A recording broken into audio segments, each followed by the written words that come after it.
Honorable Balimwezo Nsubuga finally ogenda kubanga obifuna maaso awo. Honorable Joel Ssenyonyi ensonga za former speaker Anita Amongi bimutwaliddemu era nga abantu bamutandise omunsi yakajjojo w'ebibuuzo naye ave abulire ssente ezazimba ennyumba eyo yazijja luddawa ogenda kubanga obifuna maaso awo. Rema Namakula naye muyina mugamba mutya mwasibye kansuubira nti muli bulungi ba mikwano ng'enkola yaffe mbasaba video n'omugimpe like era nensaba gwe wenna atanaba kusubscribinga wano ku Suvia News Extra nti mukwano subscribinga era onyigende mu notification bell emesibwanga byonna byemba nteekayo wano ku Suvia News Extra. Suvi Airport Pickup and Transport Service bakasitoma baffe abalungi gwe wenna atambula ne Suvi Airport Pickup mukwano weebale nnyo weebale eddala era naawe atanaba kubanga otambula ne Suvi Airport Pickup and Transport Service nkulindiridde okiwulidde ekintu ekyo Sheikh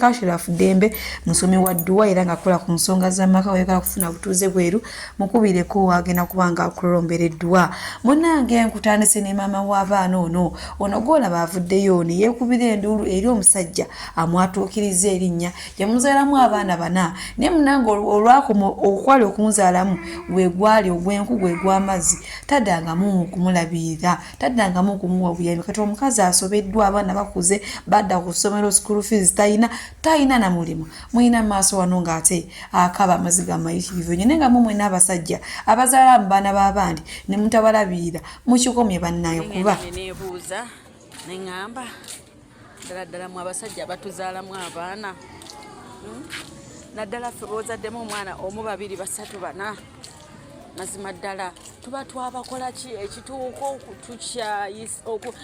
okukituuka okwekyawa n'okyawa abaana bo nga tomanyi n'abaana bo kye balya tomanyi baana bo kye basulako tomanyi n'abaana bo saawa noba beetaga ogenda bajjawa kati mukulu ali ekyakuleeta okukyawa abaana bana ndeno nzunga nansi n'abaana bange nabakwata abamu nabawula kati abaana bange bagenda kulanga bawukanya abamu nabawa maama mulala nzunga naye ow'obuwala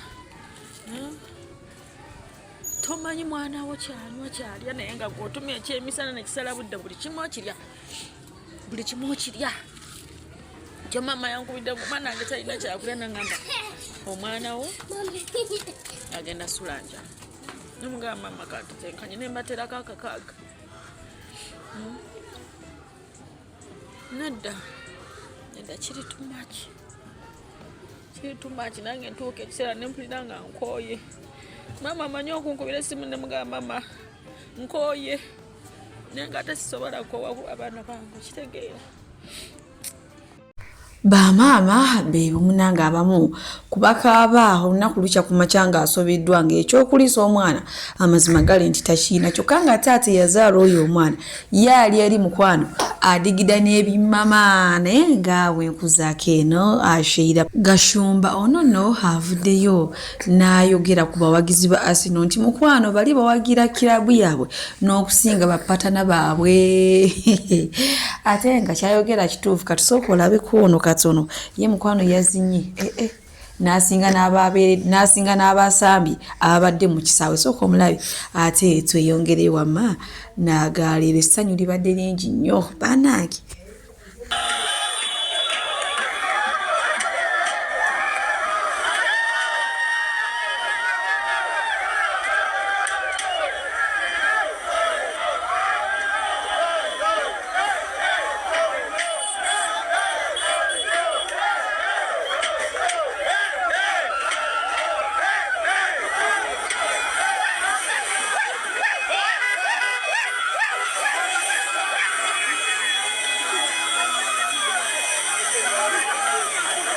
bwenkuzaako eno ewa Honorable Ronald Balimwezo Nsubuga olunaku olwaleero bw'ati ate alayiziddwa ku kifo kya Road Mayor e Kampala era nga kati afuuse Road Mayor omujjuvu so emabegakaawo former Road Mayor Elias Lukwago yavaayo n'agamba kale munanga ofiisi yange bwentyo bwenjire kulidde n'agamba kati bwentyo ntandise ate obulamu obupya yakkiriza nti omusajja yamusinga era nga libadde essanyu gyera obutambi bu video bulabikiddwako awo wamma nga bamuwerekedde naye kennyini nga bali mu ggali benjole bajagambiza. Munnange bwenkuzaako eno ewa Rema Namakula olunaku olw'ejjo bwatu yalabiseeko ng'alina ebawala be okuli Aliya ne Amaro. Munnange abaana bo bakulidde ddala kati abantu bo bafaani be babuuza omwana akuze naye sitooli kye ey'okumuzzaako ne gamba iyi bannange bantu bange kiki ennyo naye era nga mu kiseera kyo kimu Rema Namakula yavuddeyo n'agamba nti ye yeewuunya abantu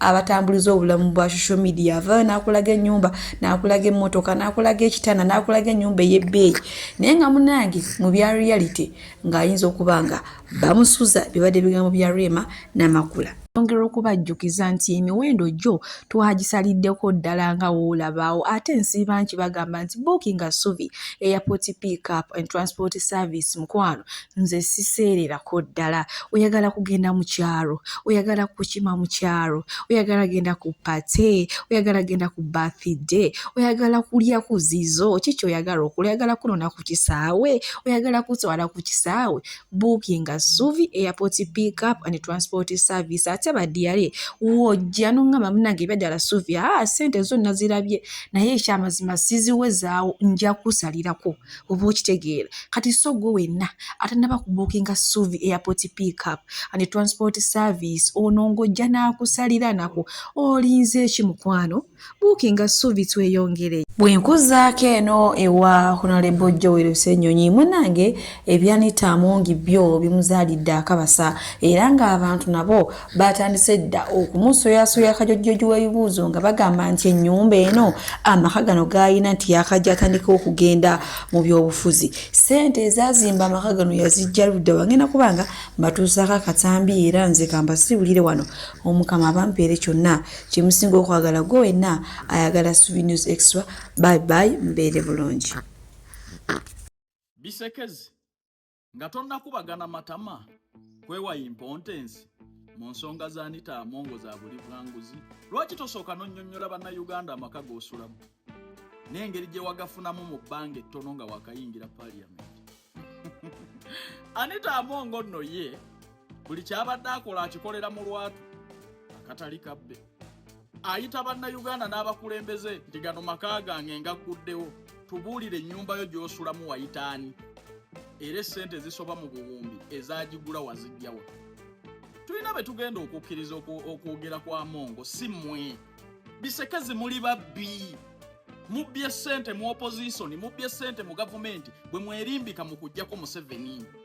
Mulina apartment size mukwese mannya g'abaana, mannya g'abakazi, mannya g'abalala, ssente ze mukoze mu gavumenti ebulidinga. Waliwo omubbi asinga mu kulabye okubagana amatama weewa importance mu nsonga za Amongo naye ng'ojjudde obuli bw'enguzi n'obubbi.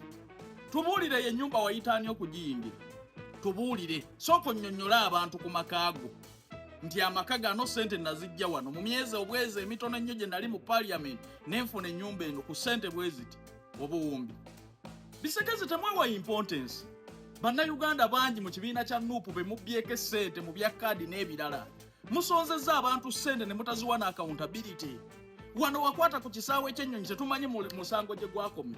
Wagenda n'ebisawo. Mufunye ssente empitire mu gavumenti ebulidi nga mukwesa ebyobugagga mu mannya amalala. Yenna Anita Amongo yabadde alaga abantu n'okuddiza ku bantu. Tubuulira amaka wagajja waago. Eyo y'ennyumba yo gy'osulamu. Wayingira parliament ng'osula mu muzigo. Amaka go wagajjawa mu bbanga ettono. Tetugenda kubakkiriza kukozesa opportunity eno. Wano gwe tusobola okukkiriza ayogere ku buli bw'enguzi ye General Muwoozi eyakutta Anita Amongo. Oyo tetulinaayo sikando gye twali tumuwuliddemu.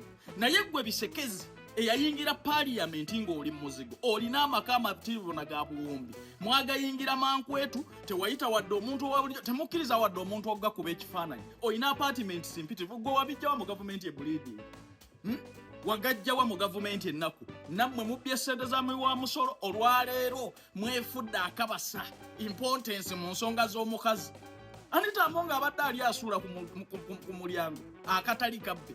Waliwo ekizimbe wano kyatalaga bannayuganda. Bwe tubuulira ebibyo biggulawo ddi. Tubuulira oyita ddi bannayuganda okubanjulira ebibyo. Ennyumba gy'osulamu wajanjulira ani?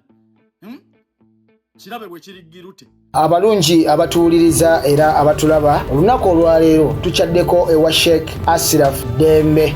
Sebo sanyusa okubalaba. Amannya agange Yeze Sheikh Ashraf Dembe akola ku bizibu by'enjawulo. Omuntu singa aba alina ebirwadde tumusomereddwa, tumuwa amazzi ga lukuya nga bw'obadde ogalaba, tugenda abantu ku kyoto ne twokya emizimu emibi egibabaamu n'okulomba edduwa. Abantu singa abeera ng'ali wano atuuse sobola okumulombera edduwa, ne waba atatuuse nga mpadde amannya ge naye ng'ali wala.